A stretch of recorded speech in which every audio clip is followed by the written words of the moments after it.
Welcome to Shorty SuperCoach. How you guys going out there? We're getting stuck into a bit of sort of mid-price-ish kind of madness in the forward line. They're not quite mid-prices, but just over your 200k. We're taking a look at them today. Oh, it's 4:45 and it's been a long day for Shorty. Good to have the day off because I am fairly dusty today. It was good fun. Last night, went to the inn, saw a couple of people who watch the channel, so shout out to you lads who said g'day. Always love having a chat to you guys. It was a bit of fun. And yeah, just ended up going to Lammy's actually. One of the DJs that I listen to, Brodie, smashes that stuff when I'm in the gym, was playing at Lammy's, so that was an absolute vibe.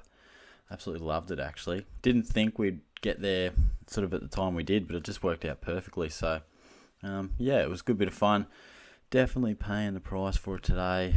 Had a few bits and pieces to do, and got a SuperCoach draft tonight as well. So yeah, it's been a slow day. It's been a bit of a rough one, but that's the price you pay, mate.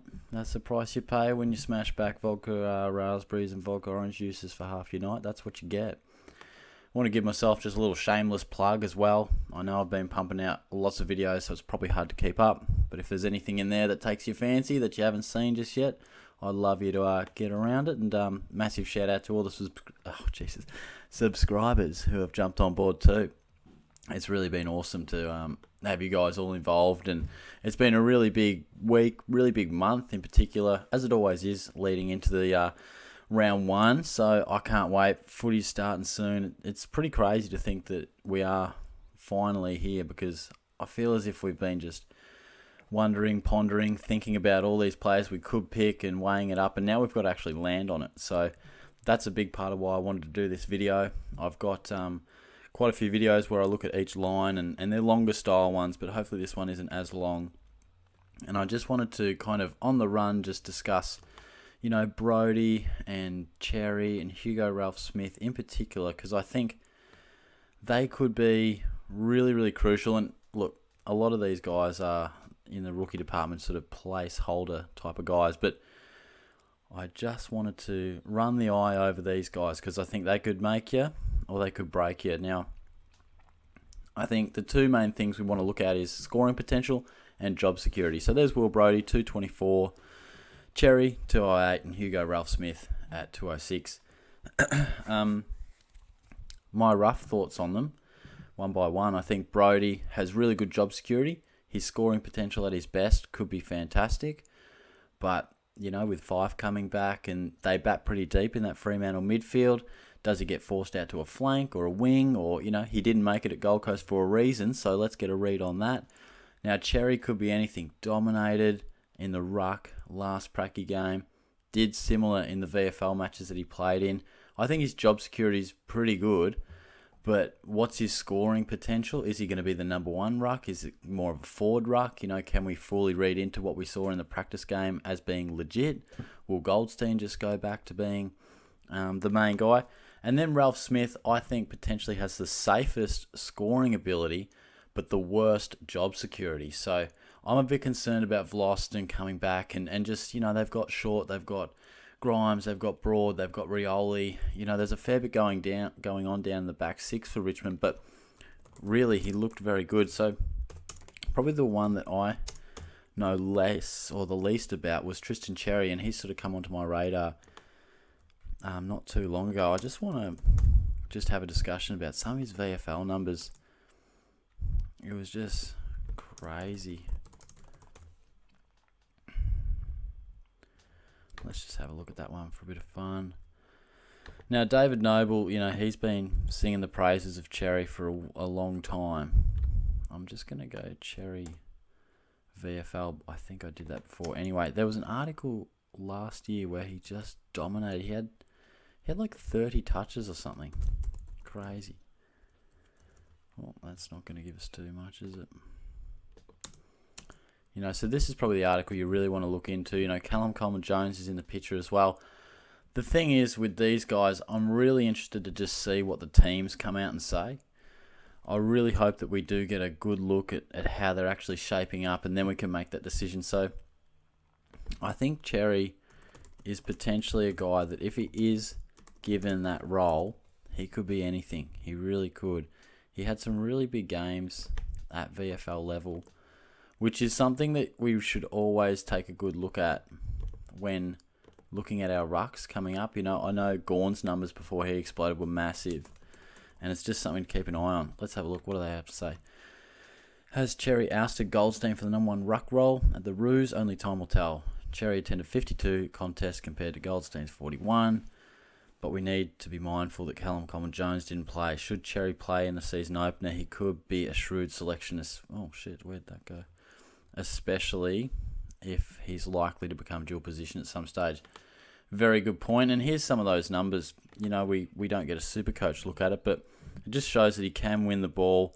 And there it is, 35 touches as a ruckman. What the fuck? That's crazy. So he can take a grab.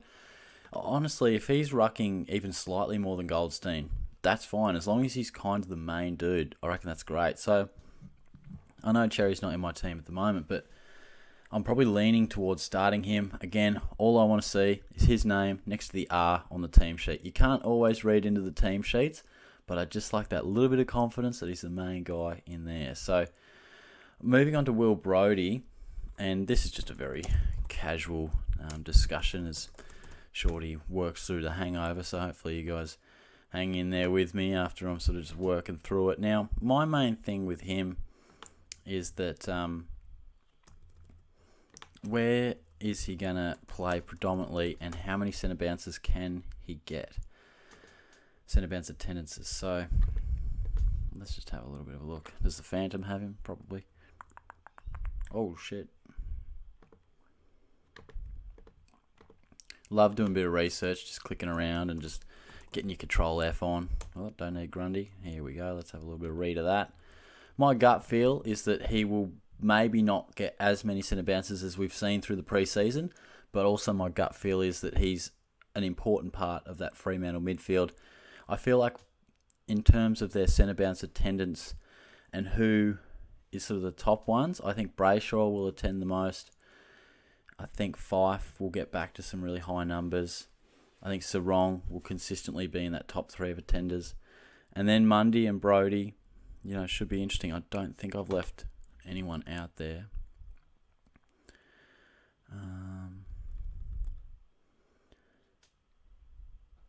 Brodie hasn't overcome some of his main weaknesses and is still finishing at the back of the pack in running drills, which fall short.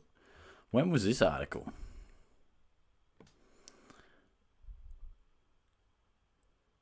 It's a bit long ago. Does old mate have him in his team? Probably. Yeah, he does. What's you reckon?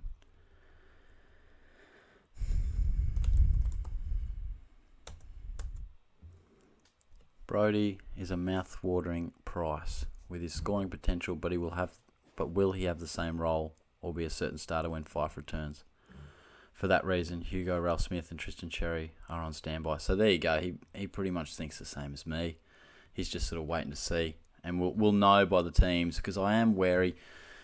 I think he's a one-trick pony in the nicest possible way. I think he's an inside mid, and that's his go. He does it really well. He tackles hard. He wins clearances. But with Fife back and Brayshaw in there, and they're going to preference Sarong, does Mundy still have a role to play in the midfield on a big-time level? We'll have to wait and see. If that is the case, and there's always a few others that get thrown around. I know people were talking about Neil Erasmus as well as a likely type at some point in the year. Will Brodie more just be insurance and horses for courses? Just depends, So it's just got me a touch concerned.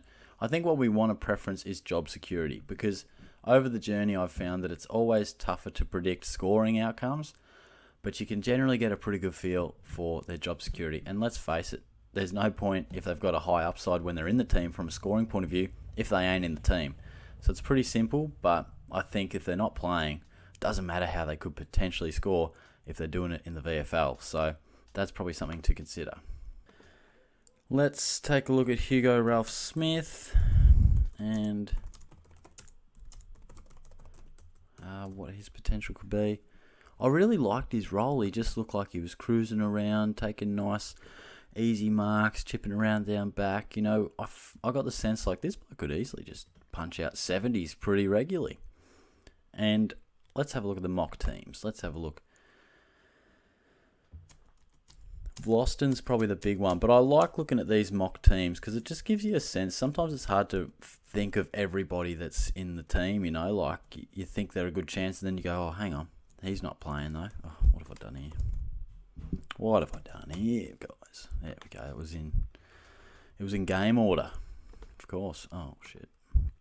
Oh, and Gibcus as well. He's got to remember. So there's your back six. They've got Vlosten in there and they don't seem to be accounting for Grimes either. So they've got Ralphsmith on the bench, but they've also got Grimes unavailable.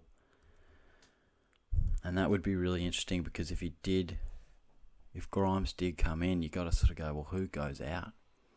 Nothing worse if Ralphsmith plays round 1, scores 84, we're thinking great. Grimes comes in round 2, out, Hugo Ralphsmith. Now, they're different types of players, but would Grimes come in for Gibcus? Is that the potential swap? You know, what lineup are they going to? I'd love a direct line to Dimmer Hardwick. Oh boy, Shorty's struggling, guys. He's struggling. Pray for me hard. So that's pretty much, honestly, I don't have any issues with his scoring ability. I think he's going to waltz around and easily get 16 touches and 7 marks, and sometimes will be 20, sometimes will be 15. I think he's got the easiest one of the lot. To sum it up, I probably prefer Xerri the most if I can get some good indication that he is going to play mainly ruck. The real tricky thing with this is we've got 3 guys who have shown us really, really good stuff, but we haven't seen it with Callum Coleman-Jones involved for Xerri. We haven't seen it with Fife involved regarding Brodie, and we haven't seen it for Hugo Ralphsmith in terms of when Vlosten and Grimes are playing in a genuine pracky game. I think they floated in and out when there was like 6 quarters at the Cats and stuff, but we haven't got a genuine look at like what's their best 22 going to look like, and these guys could come back round 1, they could come back round 2. So the teams have never been more important. It's going to be so crucial. Just on that, you know, wait and see what the rookies throw up. I think it's going to be crucial for us, almost more than ever I can sort of imagine. It might be down back, it could be carnage. If you look at my team, there is still scope. If there isn't a 4th good rookie, because at the moment Kelly's just there, if there isn't a 4th one, there might be scope for me to bring in Hewitt with a couple of rearrangings there. But yeah, look, I think I might wrap it up. A bit of a different video for me today, just a bit of a ramble, I suppose. I wanted to touch on it because it was probably the last thing in my team that I'm tossing and turning with, as well as probably George Hewitt and how I go about that. So we're going to have to wait and see. Harry Jones going down is probably good for Baldwin's. Not good for Jones, obviously, but good for Baldwin's ability to get a few more games under his belt. I know Joyce went down with some sort of injury. If that's not long term, I would still stick with him because I think I said the other day before I knew he was injured, I think he's one of the best rookie options that we're going to have in the first 4 to 6 weeks. Don't be a long-termer, please. I probably won't be able to see this. Bloody Western Australian subscription. Yeah, bastard. What did it say at the top? Oh, with moon boot setback. Don't like that. Don't like the sounds of that at all. We got anything more relevant, more recent? Here we go. What do you got? What do we got here? Come on, be kind. Give us something. My internet went down too. We had this power. Oh, the power went out, and I think it's like surged the modem. So I'm hotspotting, burning my data like crazy. So the internet's a bit slow, which has been great trying to upload 40-minute videos. That's been a bit of fun. Tom Joyce understood to be battling an ankle injury just days after joining Adam Simpson's side. Joyce was one of 4 new recruits. Yep, great. What did you do? Joyce, along with Nay Strandicker, was officially... Yep, cool. Give me some injury news, you bastard. Huge blow for Tom Joyce, who was a chance for round 1. He suffered an ankle injury and is in a moon boot. Can't be a good option, that. You would imagine. Look at that injury list. Crazy. Jeez, that's disappointing. Well, it definitely sounds like he's not playing round 1. But he might be an example of if he's in, if that's a bit of a week or two niggle, you might be like, I'll stick with him because I think he's got great upside. Again, it'll all come down to what we get on the team sheet. So I'm going to sign off. Wish you all the best. Wish Shorty luck for just getting a decent night's sleep tonight and picking something half decent in draft. Trying to defend my title. So let's see how we go there. But I'll be back soon. We've got a live session tomorrow night, which I've tried to plug a couple of times. And then, we're right into it. Team reveal on Wednesday. And I'm off to Melbourne for a few nights and going to 3 games of footy to start the year. Thursday, Friday, Saturday. So can't wait for that. Thanks for tuning in, guys. Catch you later. Cheers.